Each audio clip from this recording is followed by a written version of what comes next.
Good afternoon, everyone. This is Lou Weiss from Manufacturing Talk Radio. I have with me today John Kennedy, PhD at NJMEP, New Jersey Manufacturing Extension Program. And John's been on our show many times before, both on audio and video. It's a strange reason why John is here today. John sent me a couple weeks ago an email, and we wound up calling it a letter to the editor, and we published it in our magazine, Manufacturing Outlook. And then I said, well, this was really a great piece of writing. I think that John gives a lot of insight into the things that he believes in his manufacturing world as well as his personal world.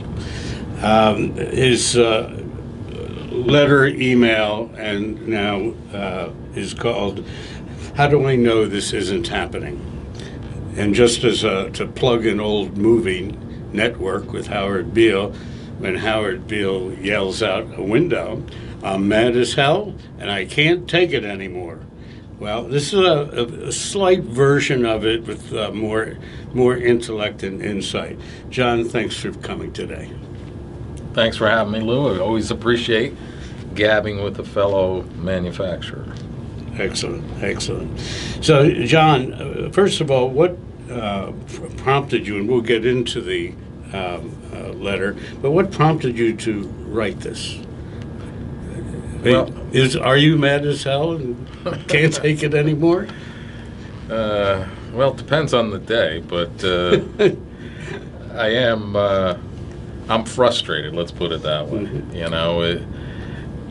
The reality is that neither the United States nor New Jersey has been manufacturing friendly for decades. Correct. And I think that is amazingly short-sighted, and I think certain events of late, and not just COVID, have proven that out. And what happens, though, is that we all get upset and say we want to reshore manufacturing, want to bring it back. Well, first of all, as you know, we don't have to bring it back. It's already here. Let's just use it better and more. Right. And secondly,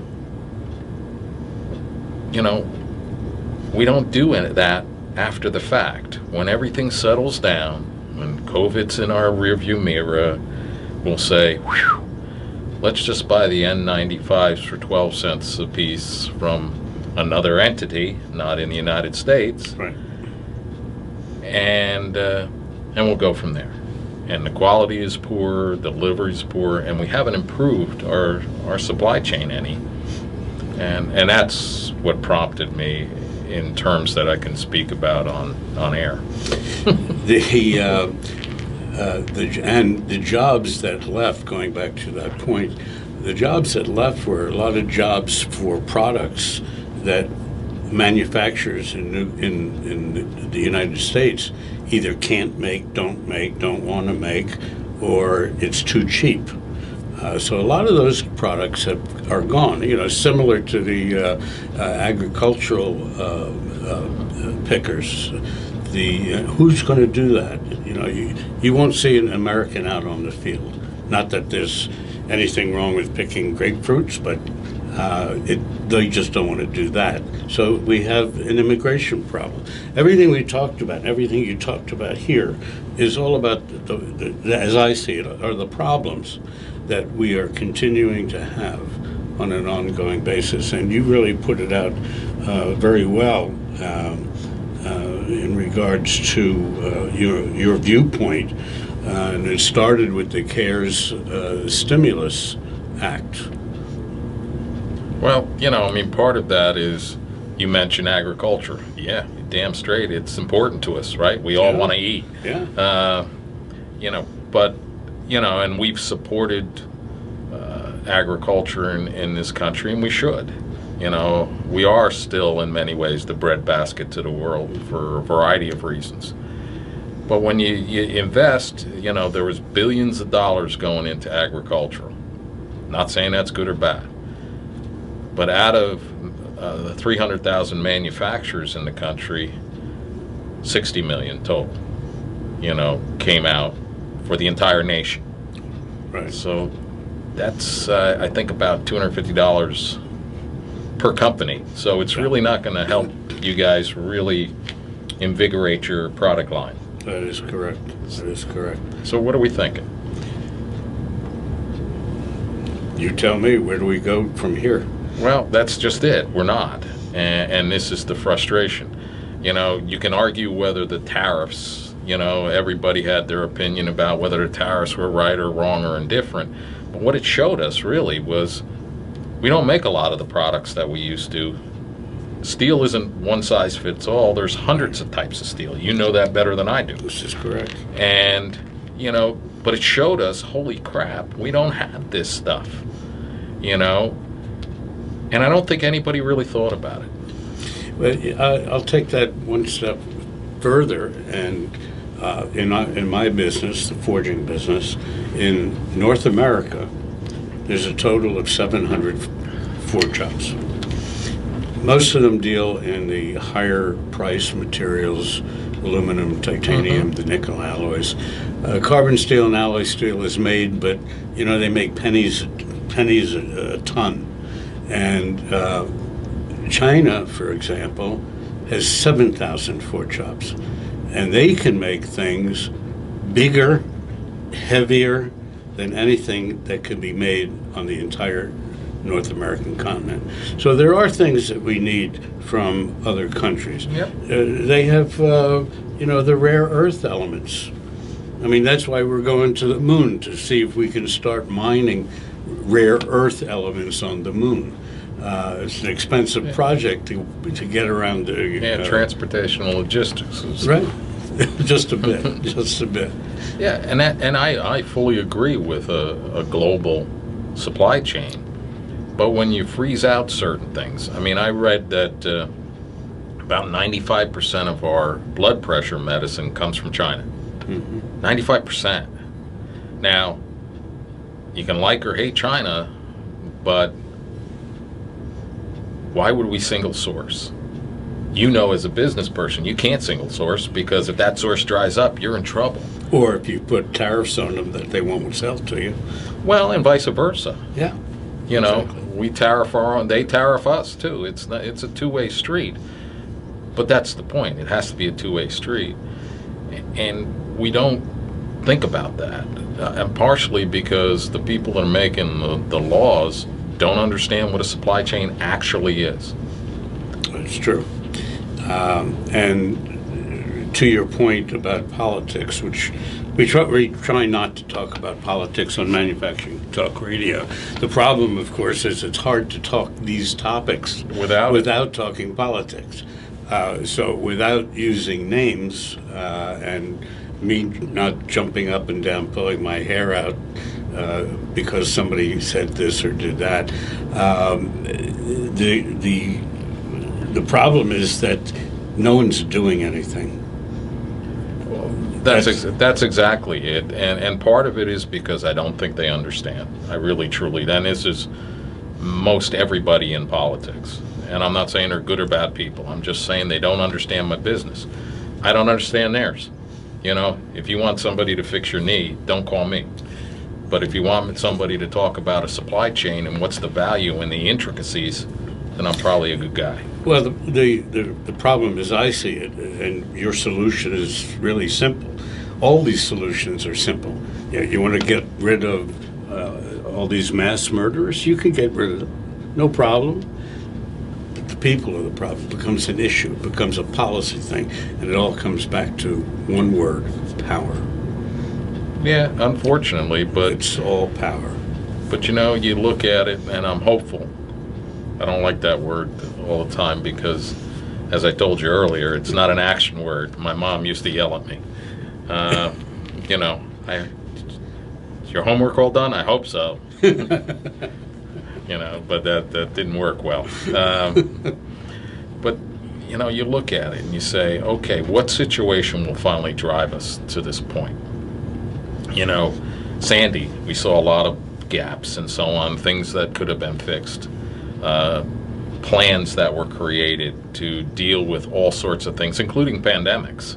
And we spent, as state, as the federal, as towns, as school systems, as businesses, billions and billions upon dollars to do this. But no one rolled out a plan that was effective.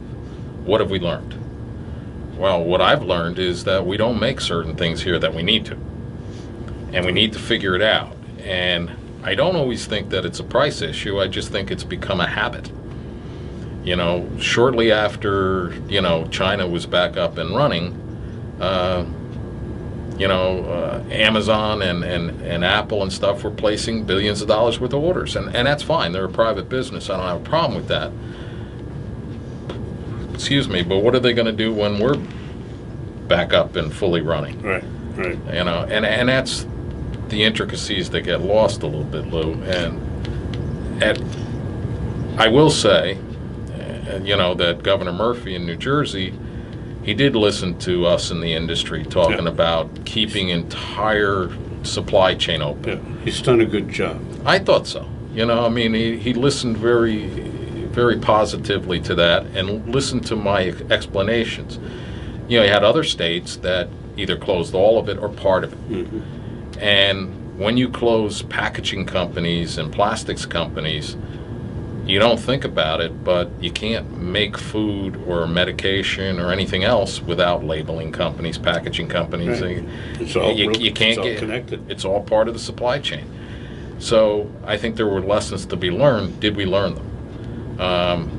Are we going to invest? We all saying it. You're hearing everybody talking about it. Oh, we're going to invest in manufacturing. We're going to invest in innovation. We're going to invest in this.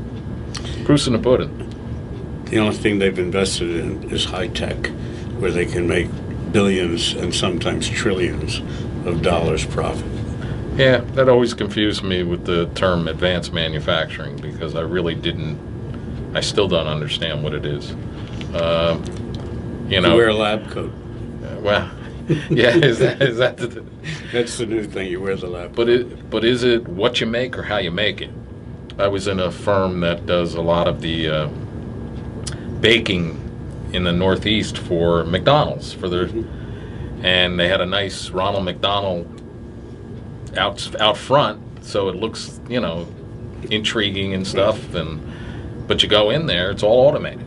Now they're making buns, but the people in there are high tech, highly paid, individuals making a good wage, making stuff. But it's not what maybe you dreamed, Sort of broke my, I really am worried about the Keebler elves now, The what? The Keebler elves, with making cookies, or they had to work too. So, we have to concentrate on what we're doing and how we're doing it. We don't have to make everything, but we ought to make a little bit of everything. Again, it comes back to, and the Ahmed is hell line, and that is that, and I said it before, no one is really doing anything. There's a lot of talk. There's a lot of things that are being talked but not done. We have a senator who controls the Senate, who refuses to let good policy go through. At whose direction, I don't know. The point is that there are a lot of things that aren't happening because very few people in power are not allowing it.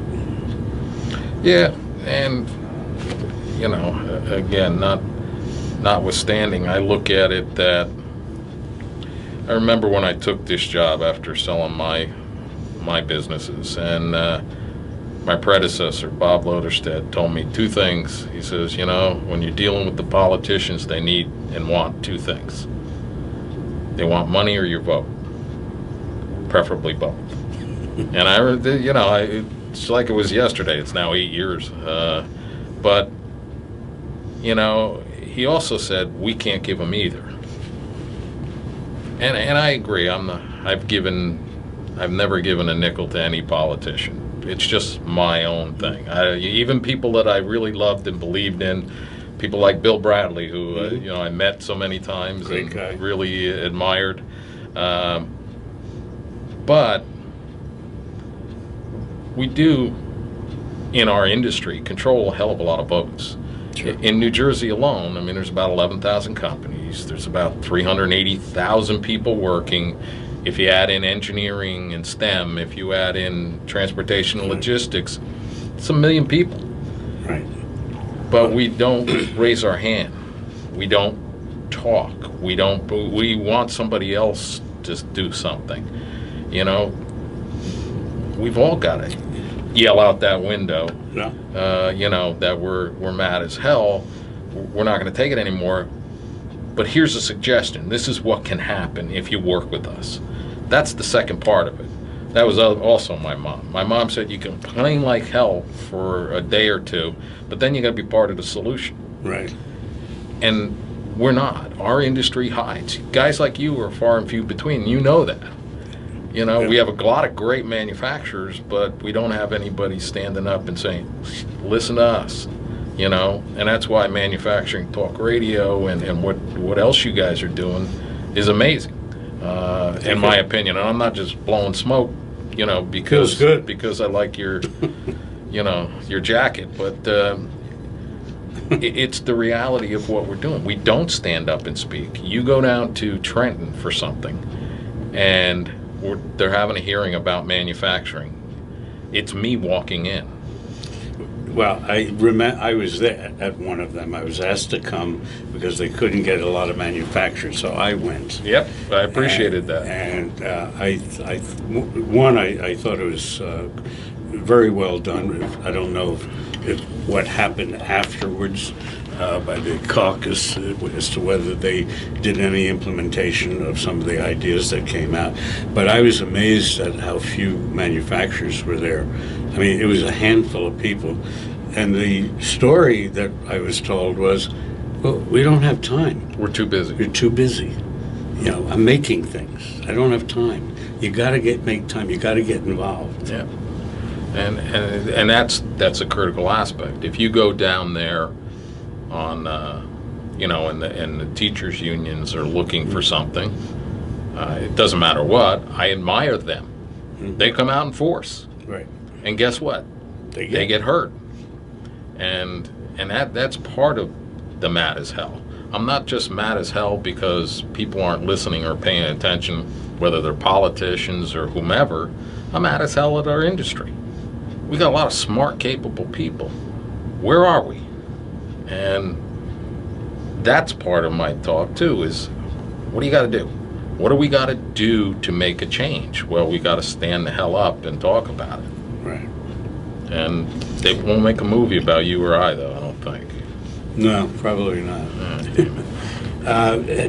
Has there been any attempt, and I'm not saying good, bad, or indifferent, has there been an attempt for New Jersey MEP to organize the 11,000 to stand up, make a statement? Yeah. In mass. Look what's going on in mass in this country now. There's going to be changes happening. No question about it. Those people in the streets got the other 3 murderers arrested. Yeah, I agree. So if you stand up and give the mad as hell speech. Well, our role really, as an MEP, really isn't to lobby. I mean, I'm an engineer, so the jury's still out whether I'm any good at some of the other stuff. But we assess companies, we consult, we train, but we do advocate. And I think we've done some really good work in regards to the State of the State events, which you have been at and supported, the Manufacturing Day, which you guys have broadcast from. And we are talking about what we can do this year for Manufacturing Day on October 2nd, National Manufacturing Day. I bet you a lot of people don't even know. I bet you a lot of manufacturers don't know it's that day. They don't, but it's on our website, Manufacturing Talk Radio. It's there, October 2nd. Yep. And I'm curious as to what you're going to be doing and where we're going to be involved with it. Well, there's a lot of virtual stuff, though, obviously, because we don't know what's going to happen. Correct. But we're trying to figure out how we can tie things together, how we can tie the entire state. You've been there. We have 800 to 1,000 people, Right. that wander through, and we have breakout sessions. All that stuff is great, and it really is good for that. And how do we tie the rest of the state together? And not that this is the forum for it, but I'll bet you're going to get some calls from us saying, hey, what do you think about this, and how can we do this? How do we celebrate the heroes in manufacturing on October 2nd across the state? And not sure how to do that yet, but I got a lot of fertile minds I'm picking to figure that out, because we do have to stand up and we do need to be heard, or else we'll just go back to the same thing after get it out. We all wanted PPE. Another point about standing up is that NJMEP is only one of 51. 51. One of 51 chapters throughout the United States. And I always felt as though, me personally, and I'm not picking on the MEPs, but somewhere along the line it should have been structured so that it's the whole organization that's involved all at one time. And that's not happening. I've talked to several of the MEPs. We're doing with John Kennedy, and what would you like to do, and show them what we've done. And I don't think I've ever gotten a call back. Now, and that's part of my frustration with it too. There is some change going on. There's a lot of new people, and I'm a fairly new person in the system. The way it was created, unfortunately, was that it was almost like silos created. Work in your state, shut up, and do what you got to do. And there is a lot of push now, and we have a director who's thinking more, who's listening more, that the national network's critical. Absolutely. That's where we go from these things. And I'm proud of my team because we've sort of led the way in certain things. I know you guys have helped us with the food program. Mm-hmm. We're now taking it nationally. Cybersecurity, which came out of Congressman Frelinghuysen's head, Right. 5 or 6 years ago. We're working DoD project nationally. So there are some things that are moving in that direction. The problem is It's only you. there's a few No, others. your team. But there's a few other centers that are forward thinking. South Carolina's one that I really like and like to work with. Massachusetts has been a good teammate. So there are some. Michigan. They're people that really do step up. Everybody cares. I think what happens though is you get almost like the industry. You get stuck. I'm too busy. Yeah.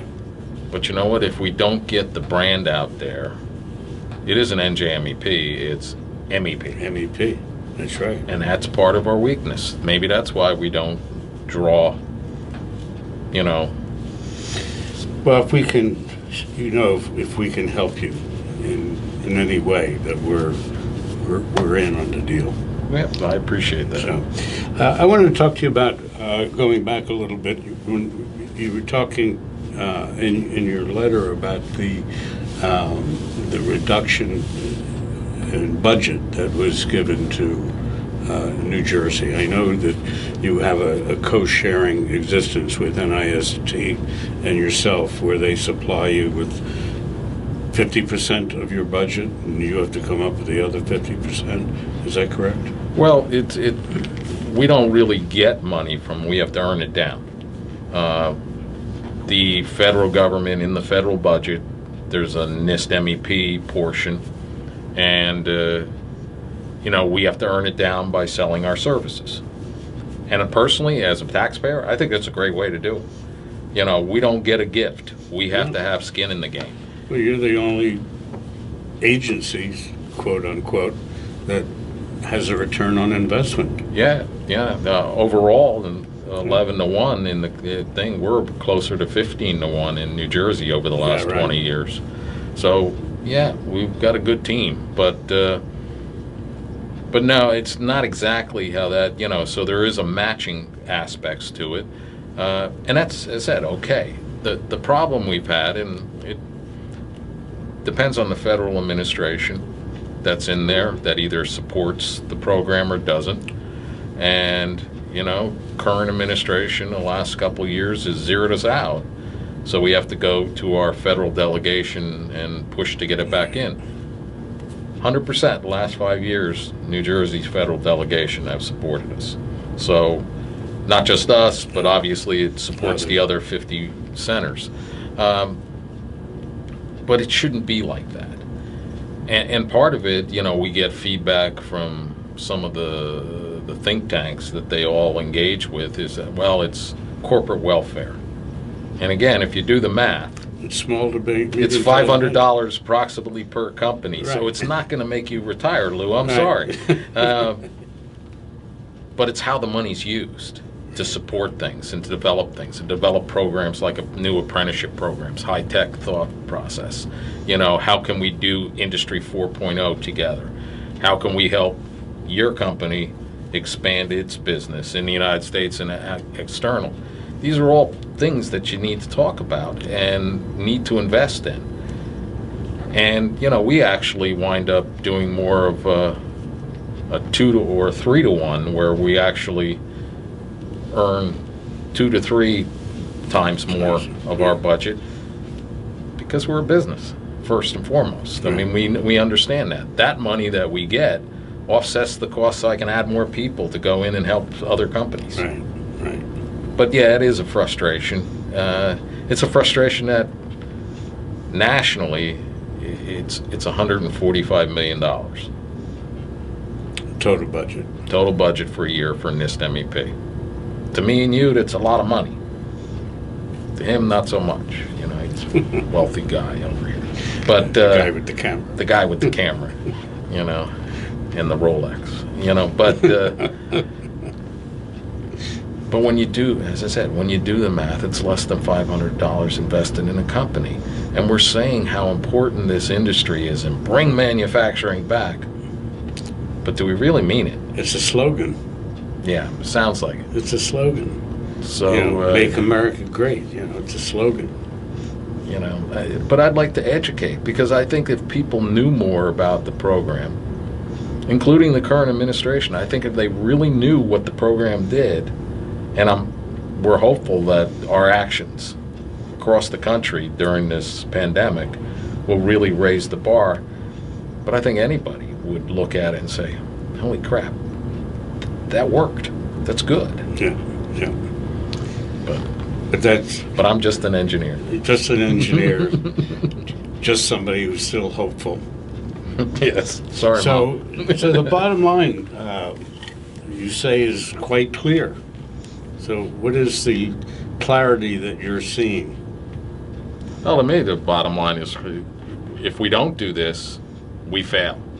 And I'm not just saying, smaller companies. Right. We fail. We fail as a state because it's a huge income for our state. Sure. It's a high-paying industry. It's a high-skilled industry. So we fail as a state. But we also fail as a nation because you can't live on service. Everybody wants things. So somebody has to make them. Right. Why not make them here? Not all of them. We need to be good trading partners with a lot of places. But we also can't single source. So when we need N95 masks, they don't all come from 1 or 2 countries that control our destiny. Now we can't help our people. Right. When we need blood pressure medicine. Really? New Jersey was the medicine chest of the world. Country. Right. At one point in time. We've still got a lot of these companies here, but what are we doing? Let's invest back into what we're doing. You want to buy a certain amount of it? Sure, but we shouldn't be zero. But it all comes down to the buck. It comes down to Wall Street. Wall Street wants to see profits. It doesn't care necessarily if this is made here or there. All they want to do is see profits. Yeah, but you know what? When things crash out, you don't see profits. That's true. So what do we lose? 6,000, 7,000 points during the pandemic? We're starting to build back up, Right. but Right. let's face it. There's not only there's an intelligence to it of why we need to do these things. Plus, not only do we make them and we can make them profitably, you do good work for a reasonable price. We can also make them better. And there's a lot of global groups that have judged U.S. quality as the highest. Right. Over Germany, over Japan, over China. And I'm not knocking any of those countries. I'm proud of what we've done. So Right. I wanted to open that window and start screaming. Well, John, it's always a pleasure talking with you and listening to your insight. I'll never forget when I think I first met you, or before I first met you, down at your center, and somebody said something to me about John, and he's the toughest guy around, and he makes things happen, and that was my intro to you. And this certainly, you've been that for many years, and you're even a Boy Scout, which is fitting. Yes, I'm an Eagle, proud Eagle Scout, Right. father of a proud Eagle Scout. But I don't know if I'm the toughest. I'm the stubbornness. Maybe they were being polite. But no, Lou, I appreciate the work that you guys do, and No, we're always. I'm still pushing it federally with the NIST MEP. In fact, we had thought we had secured you guys a role at our best practices Right. in September. Yeah. It's canceled Yeah. because Well, of pandemic. that's when you plan, just hope that it does come to fruition. Exactly. John, again, thank you very much. If you wanted to leave your email address, if you want to hear from some people, or your website, what your website is. Yeah, that's probably the best way to reach us. www.njmep.org. And you can reach us, and you can find all our emails and so on there as well. And probably pictures of Lou, too. So it's all good. Okay, thank you. And everyone, I just wanted to remind you of Manufacturing Talk Radio and Jacket Media Co., which is the umbrella company of 6 podcasts now, all about manufacturing, all different slices of manufacturing, and they're scattered out over the course of a week and then some. So tune in to either jacketmediaco.com or mfgtalkradio.com. And we're on every week, and we have not as many interesting people as this guy right here. Only kidding. Everybody's been really great. We've had some great guests, great comments, and I thank you for your comments. You're welcome. I gave him $20 before. Okay.